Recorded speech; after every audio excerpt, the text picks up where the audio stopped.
दोस्तों तो ये कहानी शुरू होती है जापान के शहर टोक्यो से। 23 जनवरी 1989 का दिन था और जापानी पुलिस ने दो युवक मियानो और जोगुरा को बलात्कार और अपहरण के जुर्म में गिरफ्तार कर लिया। चूंकि यह वह दौर था जब जापान में अपराध अपनी चरम सीमा पर थी। फिर उन दोनों से अलग अलग बैठाकर 29 मार्च 1989 को पुलिस ने पूछताछ शुरू कर दी।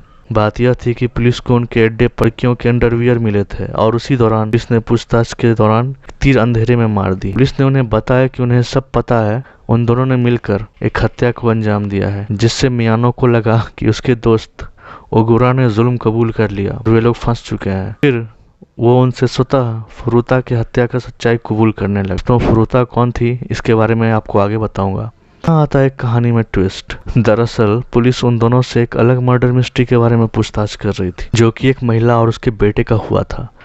मगर उस जुर्म के चक्कर में एक और अपराध का खुलासा हो गया। हालांकि उस महिला और उसके बेटे की हत्या का राज आज तक अनसुलझा ही हुआ है। फिर जब पुलिस थोड़ा सख्ती से पेश आई, उन्होंने इस अपराध के राज का एक एक कर परत खोलने शुरू कर दिए। दोस्तों फुरुता, पूरा नाम जुंको फुरुता था।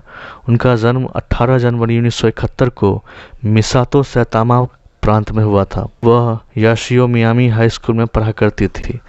पढ़ाई के साथ साथ वो प्लास्टिक मोल्डिंग फैक्ट्री में पार्ट टाइम जॉब भी किया करती थी। बेहद एम्बिशियस थी। ग्रेजुएशन के बाद उसने एक इलेक्ट्रॉनिक्स रिटेल में जॉब भी ले ली थी, जिसे वो ग्रेजुएशन कंप्लीट करने के बाद करने वाली थी। एक बेहद आकर्षक चेहरा, आकर्षक व्यक्तित्व और पढ़ाई में सुंदर और अच्छा होना, यह एक आदर्श विद्यार्थी के सारे गुण उसमें मौजूद थे, जिस वजह से उसे स्कूल में सभी पसंद किया करते थे और वह अपने स्कूल में काफ़ी पॉपुलर भी थी। पर उसे कहाँ पता था कि यही उसकी खूबी एक दिन उसकी जान ले लेगी। 25 नवंबर 1988 का शाम मियानो और मिनाटो नाम के दो लोकल बदमाश मिसातो के आसपास घूम रहे थे। उनका उद्देश्य था कि स्थानीय महिलाओं के साथ बलात्कार और लूट करे। उसी रात करीब 8:30 बजे फुरुता अपना शिफ्ट खत्म कर अपने घर को लौट रही थी। तभी मिनाटो ने उसे अपनी बाइक से लात मारी और वो भाग गया।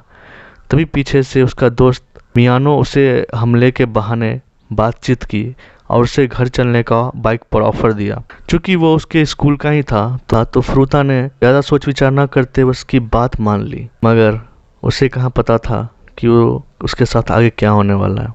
मियानो उसे घर छोड़ने के बजाय एक गोदाम में ले गया, जहां जाकर उसने बताया कि वो याकुजा गैंग का मेंबर है। दोस्तों जापान में याकुजा नाम का एक खूंखार ग्रुप हुआ करता था जो हत्या और बलात्कार में संलिप्त था। मियानो ने उसके साथ पहले गोदाम में रेप किया, फिर होटल में ले गया उसे और वहां भी उसे बलात्कार किया। और जब इतना ही नहीं, उसने अपने 3 दोस्तों को बुलाया और फिर उनके साथ मिलकर सामूहिक बलात्कार किया। यह बर्बरता यही नहीं रुकी, उन्होंने उसे कैद कर लिया और अगले 40 दिनों तक तरह तरह के टॉर्चर किए। उन्होंने उसे पीटा, बलात्कार किए, उसके सुंदर बालों को मुड़वा दिया, उसे नंगा किया और नग्न अवस्था में नाचने को मजबूर किया। दोस्तों यह मुझे बताते हुए गूज़बम्प्स हो रहा है, सोचकर दिमाग सुन्न हो रहा है, कोई यह कैसे कर सकता है। उन्होंने उसके योनि, जिसे वेजाइना कहते हैं, वहां पे एक जलती हुई माचिस, एक लोहे का रॉड और एक बोतल डाली। उसके शरीर को इथेनॉल डालकर जलाया गया। उसका पूरा बॉडी कुपोषित हो गया। उसे खाने को भी नहीं देते थे या बहुत कम देते थे। कुछ दिनों बाद वह कमजोरी के कारण चल फिर भी नहीं पा रही थी। फिर आता है 4 जनवरी 1989 का दिन।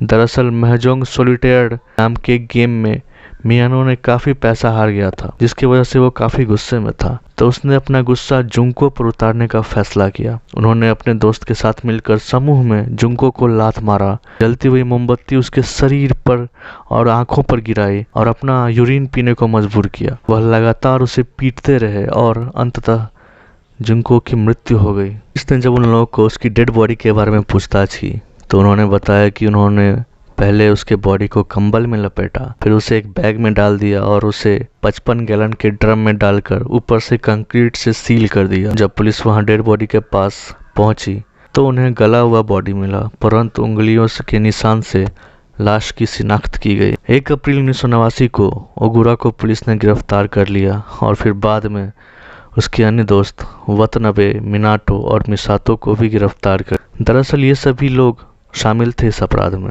फिर बाद में उसके अन्य सहभागी को भी गिरफ्तार किया, जिसमें तेत्सुओ नाकामुरा और कोइची इहारा शामिल था। इसके बाद इन सभी लोगों पर अदालत में मुकदमा चलाई गई। इतनी दरिंदगी के बावजूद, चूंकि ये लोग अंडर एज थे, यानी कि किशोरावस्था में थे। अदालत ने इनका नाम और पहचान को सील कर दिया। कोर्ट की कार्रवाई के लिए इन्हें ABCD नाम दिया गया था। धीरे धीरे इस केस के बारे में लोगों को पता चलने लगा तो लोकल अखबार शोकन बंसू नाम के एक मैगजीन के जर्नलिस्ट ने इन सभी का नाम अपने मैगजीन के फ्रंट पेज पर छाप दिया। उनका कहना था कि जिस दरिंदगी के साथ इन लोगों ने उनका मर्डर किया की वजह से इस पर कोई रियायत नहीं बरतनी चाहिए, और उसी आर्टिकल की वजह से दुनिया को इस केस के बारे में पता चला। जुलाई 1990 में जापान के एक लोअर कोर्ट ने इस अपराध के मास्टरमाइंड हिरोशी मियानो को 17 साल की सजा सुनाई। फिर जब मियानो ने जापान के हाई कोर्ट में अपील की तो उन्होंने 3 साल बढ़ाकर उसकी सजा 20 साल कर दी। नोबुहारो मिनातो को 6 साल की सजा सुनाई गई। इसके पुनः अपील पर हाई कोर्ट ने बढ़ाकर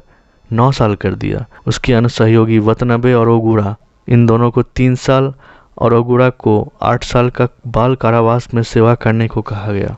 इन सब बातों को सुनने के बाद जुंको की मां मानसिक रूप से बीमार हो गई और उस स्थान जहां पर जुंको को दफनाया गया उसे एक पार्क का रूप दे दिया गया और यह आज भी मौजूद है, जिसे वाकासु नाम के पार्क से जाना जाता है।